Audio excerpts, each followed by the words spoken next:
لاہور کے حالیہ ضمنی انتخاب میں ایک نئی ابھرنے والی پارٹی نے ڈرامائی طور پر تیسری پوزیشن حاصل کر کے سیاسی مبصرین کو حیران کر دیا ہے۔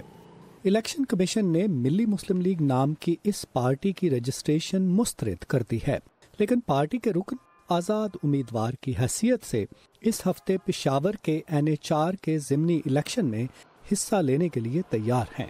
دیکھیں، الیکشن کمیشن جو ہے وہ ہمیں سیاسی سرگرمیاں جاری رکھنے سے نہیں روک سکتا، اور اگر ملی مسلم لیگ کو موقع نہیں ملتا تو پھر بھی ہم اپنی سیاسی سرگرمیاں جو ہے وہ جاری رکھنے میں آزاد ہوں گے۔ ناقدین اس نئی جماعت کو جماعت الدعوہ اور لشکر طیبہ کی نئی شکل قرار دے رہے ہیں، جن کے سربراہ حافظ سعید نظر بند ہیں اور جنہیں اقوام متحدہ، امریکہ اور بھارت دہشت گرد تنظیم قرار دے چکے ہیں، مگر ملی مسلم لیگ کے رہنما اس الزام کو مسترد کرتے ہیں۔ ملی مسلم لیگ ایک کمپلیٹلی انڈیپینڈنٹ پارٹی ہے جس کا کسی بھی دوسری جماعت سے کوئی کسی قسم کا تعلق نہیں۔ پشاور کے ضمنی انتخاب میں ملی مسلم لیگ کے حمایت یافتہ حاجی لیاقت علی خود کو آزاد امیدوار قرار دیتے ہیں، مگر ان کے میڈیا سیل میں کام کرنے والے عملے کی اکثریت ملی مسلم لیگ کے لاہور آفس سے پشاور پہنچی ہے۔ جہاں تک ملی مسلم لیگ کا تعلق ہے، وہ چونکہ نظریہ پاکستان کی بات کرتے ہیں، ان کا دعویٰ ہے نظریہ پاکستان ہی بقائے پاکستان ہے، وہ یہ نعرہ لگاتے ہیں،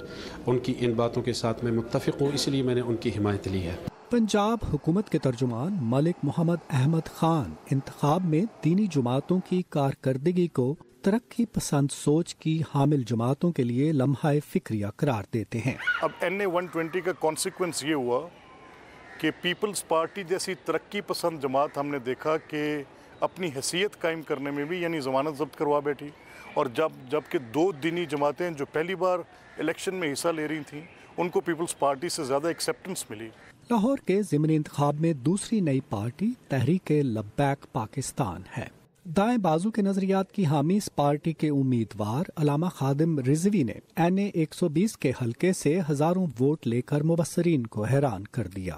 خادم رضوی کے انتخابی پوسٹرز پر سابق گورنر پنجاب سلمان تاثیر کے قتل میں پھانسی کی سزا پانے والے ممتاز قادری کی تصویریں نمایاں تھیں۔ جی، ہمارا کسی کے ساتھ مقابلہ نہیں ہے، ہر اس بندے کے ساتھ مقابلہ ہے جو دین کا باغی ہے، جو رسول اللہ کے دین کو قطع برید کرنا چاہتا ہے، جو ناموس رسالت اور ختم نبوت پر غداری کرنا چاہتا ہے، یا پاکستان کو سیکولر بنانا چاہتا ہے۔ لیکن سوال یہ ہے کہ کیا ایسی جماعتیں کہیں بھی اپنے دفاتر کھول سکتی ہیں، یا کوئی قانون موجود ہے جو انہیں سیاسی سرگرمیوں سے روک سکے؟ میں ابھی ٹیکٹیکل ڈیٹیلز میں جانے کو مناسب نہیں سمجھتا، ابھی کچھ ریسٹرینٹ کرنا چاہیے میری طرف سے بھی، میڈیا کی طرف سے بھی۔ ابھی پرابلم کا کوانٹم وہ ہے نہیں، کہیں یہ نہ ہو کہ آگاہی کے چکر میں اس کوانٹم کو آؤٹ آف پروپورشن بلو کر بیٹھے۔ یہ جتنا مسئلہ ہے اس کو اسی طرح سے ٹریٹ کیا جانا چاہیے۔ مبصرین کا خیال ہے کہ لاہور کے بعد اب پشاور کے ضمنی انتخابات اور آئندہ سال پاکستان کے عام انتخابات یہ واضح کریں گے کہ یہ نئی جماعتیں پاکستان کی سیاست پر کوئی دیرپا اثر ڈال سکیں گی یا نہیں۔ لاہور سے قمر رحمان خان اور پشاور سے عمر فاروق کے ساتھ ندیم یعقوب، اردو VOA۔ یہاں یہ بات قابل ذکر ہے کہ لاہور کے حلقہ NA 120 میں ملی مسلم لیگ اگرچہ تیسرے نمبر پر آئی تھی، لیکن پارٹی نے صرف 3% کے قریب ووٹ حاصل کیا تھا۔ 90% سے زیادہ ووٹ مسلم لیگ نون اور پاکستان تحریک انصاف کو ملے۔ دوسری جانب اس وقت لبیک پارٹی کے تقریباً 1000 کارکن اسلام آباد کی جانب رفتہ رفتہ بڑھ رہے ہیں۔ ان کا احتجاج الیکٹورل ریفارمز بل میں ممبران پارلیمنٹ کے حلف نامے سے ختم نبوت سے متعلق حصہ خارج کرنے پر ہے، جسے بعد میں شامل کر لیا گیا تھا۔ اسلام آباد کے ریڈ زون میں اس وقت سخت سیکیورٹی اقدامات کیے گئے ہیں۔ ایک جمہوری ملک میں ایسی سیاسی جماعتوں کا پنپنا کیا معنی رکھتا ہے جو کہ انتہا پسند نظریات کے حامل افراد کی حمایت کرتی نظر آتی ہیں؟ اس بارے میں ہم بات کریں گے سیکیورٹی امور کے ماہر کامران بخاری سے، جو بذریعہ اسکائپ اس وقت ہمارے ساتھ ہیں۔ Kamran, welcome to view 360۔ Pakistan کی سیاست میں مذہبی جماعتوں کا کردار نیا نہیں ہے، کئی دہائیوں سے ایکٹیو ہیں، لیکن اب اس طرح کی جو پارٹی سامنے آ رہی ہیں، کیا یہ جمہوری حق کا استعمال ہے یا اس سے ریاست کی کمزوری ظاہر ہوتی ہے؟ سارا، یہ جو ہے ایک مہمہ ہے پاکستان کی سیاسی جو ہے سسٹم کے لیے۔ ایک طرف تو جو ہے جو ایک مثبت پہلو یہ ہے کہ جو انتہا پسندی کی طرف جو راغب عناصر ہیں وہ جمہوری عمل میں بظاہر جو ہے وہ شامل ہو رہے ہیں۔ اگر اس کو تھیوریٹکلی دیکھا جائے تو یہ ایک خوشائند بات ہے کہ وہ دہشت گردی اور جو ہے اپنا جو وائلنس ہے اس کی جانب نہیں جا رہے، وہ کانسٹیٹیوشنل پروسیسز کے تحت اپنی جو ڈیمانڈز ہیں ان کو مانگنا چاہ رہے ہیں. تو یہ تو ہوا تھیوری. عملی طور پہ پاکستان کے لیے جو کہ ایک ڈیموکریٹکلی انکنسالیڈیٹڈ ملک ہے، جہاں پہ جمہوریت کی جڑیں کمزور ہیں، جہاں سول ملٹری انتشار ہے، سیاسی جماعتیں جو پہلے سے موجود ہیں ان کا اپنا آپس میں انتشار ہے، جو ادارے ہیں وہ صحیح طریقے سے کام نہیں کرتے. تو ایسے ماحول میں اگر فار رائٹ اور جو ہے اس طرح کی مذہبی جماعتیں شامل ہو جائیں تو پھر جمہوریت کی جو جڑیں ہیں وہ مزید کمزور ہونے کا خدشہ ہے. تو ان حالات میں حکومت وقت کو یا قانون نافذ کرنے والے اداروں کو کیا کچھ کرنا چاہیے، یا جس طرح آپ نے کہا کہ تھیوریٹیکلی خوش آئند بات یہ ہے کہ وہ ایک ڈیموکریٹک پروسیس کا حصہ بن رہے ہیں تو انہیں بننے دیا جائے؟ دیکھیں اگر تو معاملہ یہ ہے کہ یہ جو جماعتیں ہیں جو ان کی موجودہ شکل ہے، بلکہ میں یوں کہوں گا کہ جو جماعتیں پہلے سے موجود ہیں جیسے جماعت اسلامی ہے یا جمعیت علماء اسلام فضل الرحمان گروپ ہے یا دیگر اس طرح کے اور گروپس ہیں، ان کا بھی جمہوریت کے ساتھ کمٹمنٹ ابھی ہمیں اس کا پتہ نہیں ہے، کیونکہ کبھی یہ عملی طور پہ حکومت میں نہیں آئے. ہاں مشرف دور میں صوبائی لیول پہ ان کو حکومت ملی تھی، لیکن ان کا لانگ ٹرم جمہوریت کا کیا کمٹمنٹ ہے یہ ہمیں نہیں پتا. تو پھر یہ جو نئے لوگ آ رہے ہیں یہ تو اور بھی فار رائٹ ہیں، ان کا تو ہمیں بالکل ہی نہیں پتا. تو میں سمجھتا ہوں کہ جب تک ہم یہ ویریفائی نہ کر لیں قانونی طور پہ کہ ان کا کیا ارادے ہیں، کیا یہ واقعی ماڈریٹ ہو رہے ہیں، کیا واقعی یہ ڈی ریڈیکلائزیشن کا ایک ایگزامپل ہے، تب تک ہمیں ان کے اوپر جو ہے اپنا ان کو ہمیں کھلی چھٹی نہیں دینی چاہیے. لیکن جو ان کی میسیجنگ فی الحال سامنے آ رہی ہے، جیسے ہم نے رپورٹ میں بھی دیکھا کہ انہوں نے کہا کہ جو پاکستان کو سیکولر بنانا چاہتا ہے ہم اس کے خلاف ہیں. ابھی لبیک پارٹی کی جو ریلی اسلام آباد کی طرف بڑھ رہی ہے اس کو کوریج نہیں مل رہی. مسلم لیگ جو ملی مسلم لیگ ہے اس کو لاہور میں بھی بہت کم ووٹ ملا. تو ابھی تک جو صورتحال سامنے آ رہی ہے کیا وہ ایسی نہیں ہے کہ اس کے بارے میں کنسرن ہوا جائے، یا جیسے کہ آپ نے پہلے بھی کہا کہ ابھی کلیئرٹی اتنی نہیں ہے آپ کی نظر میں، کنسرن ہونا چاہیے یا نہیں؟ دیکھیں جہاں تک تو جمہوریت کا سوال ہے وہاں پہ جو رائے رکھنے کا اور رائے کا اظہار کرنے کا جو حق ہے وہ ان کو ملنا چاہیے. اگر یہ جو ہے پیسفلی اپنی باتوں کو آگے لے کے جانا چاہتے ہیں، ڈسکورس میں حصہ لینا چاہتے ہیں، ڈیبیٹ کرنا چاہتے ہیں، بلکہ بڑی ضرورت ہے ہمارے ملک میں جو ہے اس قسم کی ڈیبیٹ کی. اور خاص طور پہ یہ جو ایشو ہے کہ جی سیکولر پاکستان کا مطلب کیا ہے، یہ بات کرتے ہیں نظریہ پاکستان، یہ کس بلا کا نام ہے نظریہ پاکستان، اس کو کون جو ہے ترتیب دے گا، اس کا مفہوم کیا ہے. اس حد تک تو یہ ٹھیک ہیں، لیکن ان کے اوپر جو ہے ریسٹرکشنز رکھنی چاہیے، کیونکہ ان کو یہ اجازت نہیں ہونی چاہیے کہ بھئی آپ آ کے اس نظام کا حصہ بنیں اور پھر اسی نظام کو آپ سبورٹ کرنے کی کوشش کریں. بہت بریفلی مجھے یہ بتائیے کہ اگر آنے والے الیکشنز میں ان پارٹیز کو زیادہ کامیابی حاصل ہوتی ہے تو اس سے کیا ظاہر ہوگا؟ اس سے ایک ہی بات ظاہر ہوتی ہے کہ جو ہم عوامی لیول پہ جو الیکٹریٹ ہے اس کا رجحان کس جانب ہے. افسوس سے کہنا پڑتا ہے کہ انتہا پسندی کی جانب ہے، اور جو ترقی پسند جو خیالات ہیں، جو پروگریسو قسم کا ویژن ہے اسلام کا، وہ جو ہے وہ سفر کر رہا ہے. کامران بخاری ہمارے لیے وقت نکالنے کا بہت شکریہ. اب دیکھنا یہ ہے کہ حلقہ NA4 پشاور کے کیا رزلٹ سامنے آتے ہیں. اور دنیا کے مختلف حصوں میں شدت پسندی اور اس کے نتیجے میں ہونے والی دہشت گردی کے خلاف اقدامات کا جائزہ لینے کے لیے واشنگٹن میں پاکستان سمیت 75 ملکوں کے فوجی سربراہان اور سیکیورٹی کے اعلیٰ اہلکاروں کا اجلاس ہوا، جس میں نیٹو اور یورپی یونین نے بھی شرکت کی. اس موقع پر غیر ملکی جنگجوؤں کی نقل و حرکت اور ان تک فنڈز کی فراہمی روکنے اور دہشت گردی کے خلاف بیانیے کو مزید مؤثر بنانے پر غور کیا گیا. اس بارے میں کچھ امریکی اعلیٰ عہدیداروں نے کیا کہا، آئیے دیکھتے ہیں. اس وقت ہمیں انتہا پسندی کی سب سے پرتشدد شکل کا سامنا ہے. ہم ایک ایسے عسکری نیٹ ورک کی بات کر رہے ہیں جو صرف ISIS اور القاعدہ ہی نہیں بلکہ انتہا پسندی کی تمام اقسام کا مقابلہ کرنے کے لیے مؤثر ہوگا. میرے خیال سے اس کانفرنس سے جو اہم بات سامنے آئی ہے وہ یہ ہے کہ ان گروپس کے خلاف سب سے مؤثر کارروائی علاقائی سطح پر ہو سکتی ہے. تاہم اس علاقائی ایکشن کی کامیابی کے لیے عالمی سطح پر تعاون انتہائی ضروری ہے. ISIS کے پاس اب صرف 10% علاقہ بچا ہے.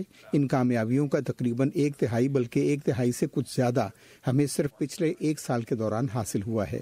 یہ مہم اب زیادہ تیزی سے آگے بڑھ رہی ہے، جس کی وجہ وہ اختیارات ہیں جس کی اجازت صدر نے اس سال کے اوائل میں دی تھی.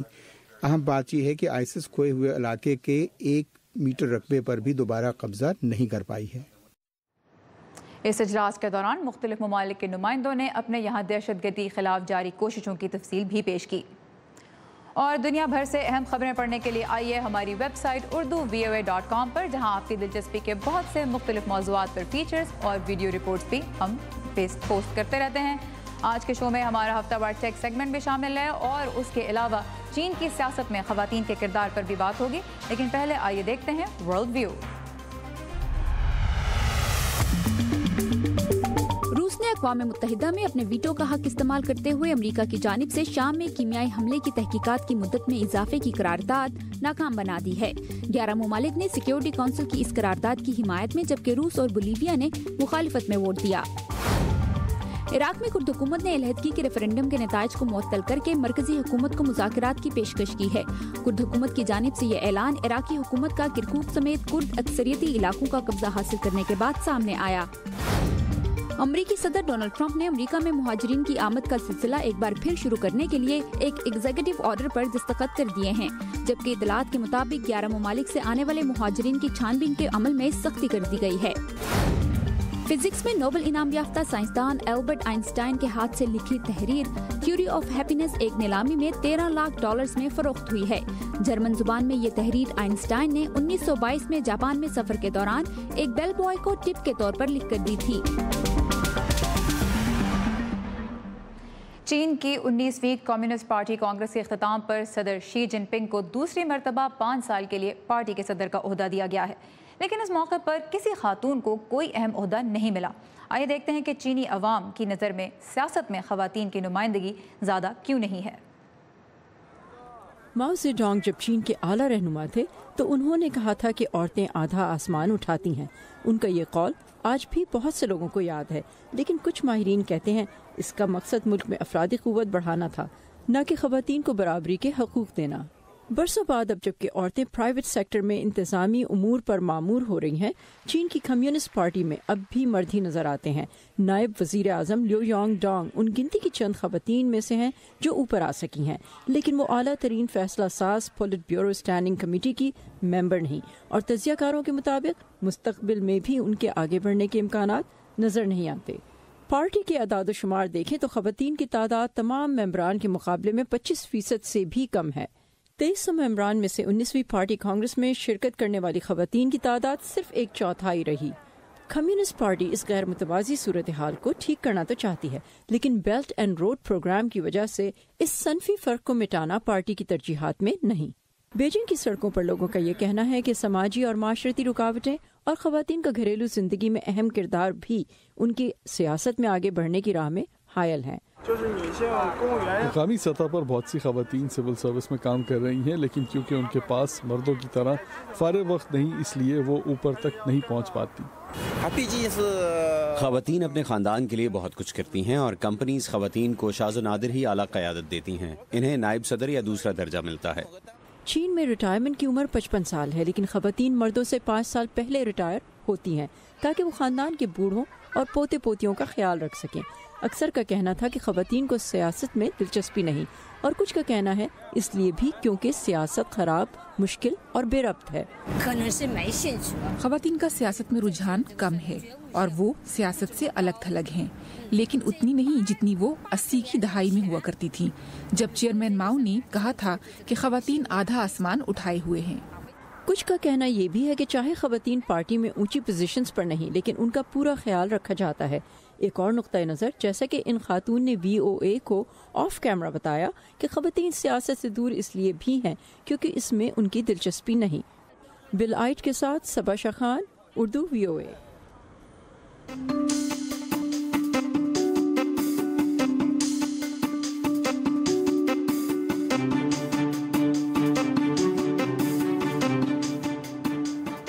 3D پرنٹرز کو ٹیکنالوجی کی دنیا میں انقلاب کہیں تو غلط نہ ہوگا۔ کسی بھی چیز کی نقل بنانی ہو، 3D پرنٹر اس میں بھرپور مدد کر سکتا ہے۔